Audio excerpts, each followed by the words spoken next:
Hello everyone, welcome back to guys my YouTube channel. उम्मीद करता हूँ आप सारे बढ़िया होंगे। हम पढ़ रहे थे राजस्थान की स्थापत्य कला के बारे में और आज हम इस वीडियो में पढ़ेंगे गागरोन के किले के बारे में, इसके निर्माण, शासक और इतिहास के बारे में हम इस वीडियो में चर्चा करेंगे। इसलिए वीडियो को शुरू से लेकर अंत तक ज़रूर देखना। 5 मिनट की वीडियो है तो इसके अंदर आपको हर एक चीज़ क्लियर हो जाएगी गागरोन किले के बारे में। इससे आप भूलोगे नहीं दोबारा कभी। तो हम स्टार्टिंग से बात करते हैं। इसकी जो खासियत है ये है, जो दुर्ग है ये एक जल दुर्ग है, मतलब 3 ओर से नदियों से घिरा हुआ दुर्ग है। जो ये संगम पर बना हुआ है, काली सिंध, आहू और आमुक, जो ये गागरोन का दुर्ग है दोस्तों। तो ये 3 ओर नदियों से घिरा हुआ है। कौन कौन सी नदियाँ है? वो काली सिंध है, आहू है और आमुक नदी है। चौथी ओर से पहाड़ों से घिरा हुआ है। इसके आगे हम बात करते हैं, ये राजस्थान के झालावाड़ जिले में स्थित है और ये जिसका निर्माण डोड शासकों का निर्माण करवाया था।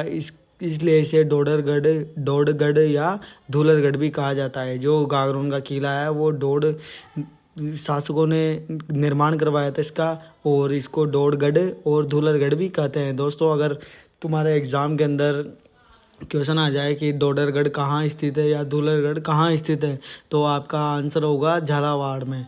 तो इसके आगे हम बात करते हैं। देववन सिंह खींची ने बिजल देव डोड को हराकर किले पर अपना अधिकार कर लिया था। और अचलदास खींची के समय वर्ष 1423 में मालवा के शासक होरांग शाह आक्रमण करता है। इस समय गागरोन का पहला साका हुआ। पहला साका कब हुआ था? 1423 में हुआ था। और कब और किसके बीच में हुआ था? अचलदास खींची के समय 1423 में मालवा के शासक होरांग शाह का आक्रमण करता है। इस समय गागरोन का पहला साका हुआ था।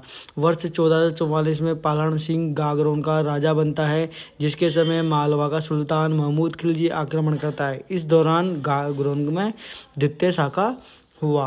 तो ये दोनों साका आपको याद रखने हैं और इसकी ईस्वी हमको याद रखनी है। बस इतनी मोटी मोटी बातें हमको याद रखनी है गागरोन किले के बारे में। और इसमें महमूद खिलजी गागरोन का नाम बदलकर मुस्तफ़ाबाद कर देता है। जो महमूद खिलजी था तो उसने गागरोन का नाम बदलकर मुस्तफ़ाबाद कर देता है। अकबर ने बीकानेर के पृथ्वीराज राठौड़ को ये किला जागीर में दे दिया था। जो ये गागरोन दुर्ग है, अकबर ने किसको जागीर में दे दिया था? पृथ्वीराज राठौड़ को ये किला जागीर में दे दिया था। कालांतर में इस पर कोटा राज्य का अधिकार हो जाता है। इसमें कोटा की टकसाल थी और कोटा के राजा दुर्जनसाल ने यहाँ मधुसूदन मंदिर बनवाया था। गागरोन का जो दुर्ग है उसके अंदर मधुसूदन मंदिर का निर्माण दुर्जनसाल ने करवाया था। औरंगजेब की बात करते हैं तो औरंगजेब यहाँ बुलंद दरवाज़ा बनवाया। जो औरंगजेब है उसने बुलंद दरवाजे का निर्माण करवाया था गागरोन किले का। और सूफी संत हमीदुद्दीन की दरगाह है, जिसे मिठे साहब के नाम से जाना जाता है। गागरोन का किला बिना नींव के चट्टानों पर खड़ा है।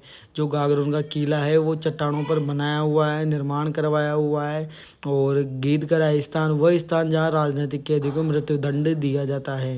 गीदकराई किसे कहा जाता है? वह स्थान जहाँ पर राजनीतिक कैदियों को मृत्युदंड दिया जाता है उसे गीदकराई कहते हैं। जौहर कुंड व अंधेरी बावड़ी बनी हुई है। और ये था गागरोन किले का इतिहास और ये था आज स्थापत्य कला के बारे में। तो ये सारे की सारी मोटी मोटी चीज़ें हमें ध्यान रखनी है गागरोन किले के बारे में। और इन्हीं में से अक्सर आपके एग्ज़ाम के अंदर क्वेश्चंस आते हैं। तो बस यही इतनी सी चीज़ें हमें याद रखनी है। बाकी मिलेंगे नेक्स्ट वीडियो के अंदर। तब तक के लिए हमारे चैनल को सब्सक्राइब करके लाइक कमेंट करके ज़रूर बताना। और वीडियो आपको कैसी लगी दोस्तों कमेंट करके ज़रूर बताना।